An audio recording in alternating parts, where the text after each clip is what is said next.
So hello bro, welcome back to my channel Jolly TV. Again in the house, meron tayong unit dito, Juson Star. Ayan natin, for today's unboxing. So ayan, samahan niyo po guys.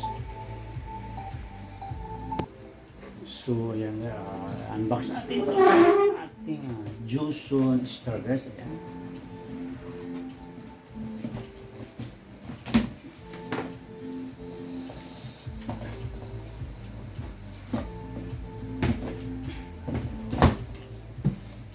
So, ayan siya.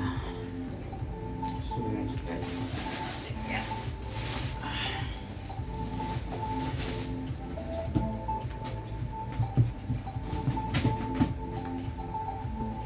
So, alisin natin yung kanya. Plastic guys. So, ayan na guys yung ating for this unboxing. I-on natin para wow, hello. Ayan siya guys, ang ating ganda niya guys, ang kanyang lead monitor guys, Juson Star. Siyempre guys, ayan, naka-engrave yung kanyang name logo, Juson plus M23. And then ang kanyang on off guys, ayan siya. Then meron na rin siya USB, ayan. Then ang kanyang sama na natin unboxing and tutorial na rin tayo. So ayan. Music volume, ayan. Then master volume guys. Then ang kanyang mga loud, ayan. Pwede siyang may loud siya. Balance, treble, bass, mid bass and mid treble and mic volume guys. Then mayroon siya mic 1, mic 2, mic 3 input guys. Then dito sa left eco volume, ayan. Then repeat, delay, ayan. Kompleto na rin siya guys. Ang kanyang shield guys, ayan, naka-shield pa rin siyempre kasi bago siya.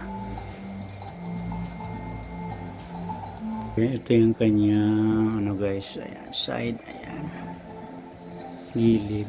Ayan, punta tayo ng likod. Ito yung dalawa yung exhaust niya guys, left and right. Then dito may fuse din siya dun. Yung power cord niya is heavy duty na rin. Then ito ang kanyang left and right. Pwede siya sa speak on guys. So ayan. Then dito yung standard right and left speaker. Red, black and red. Then dito is ayan, ang kanyang audio input, DVD, CD, audio output, sub and line. Ayan, may sub out pala siya guys. So pwede niyo siya lagyan ng active subwoofer kung may mga kayo. So ayan. Palang SRP guys is nasa halos 10K guys kung hindi ako nagkakamali, kasi kukuha lang natin to kay Juson World Electronics. Ayan. So siguro guys, hanggang dito lang muna ating unboxing and tutorial. Abang-abangan nyo ang kanyang sound check guys. So yan, so ang naibigay nyo for today's video, more follows, like and share. Then pakisubscribe na rin po ang ating channel Jolly TV. So yan, thank you so much for watching and God bless everyone.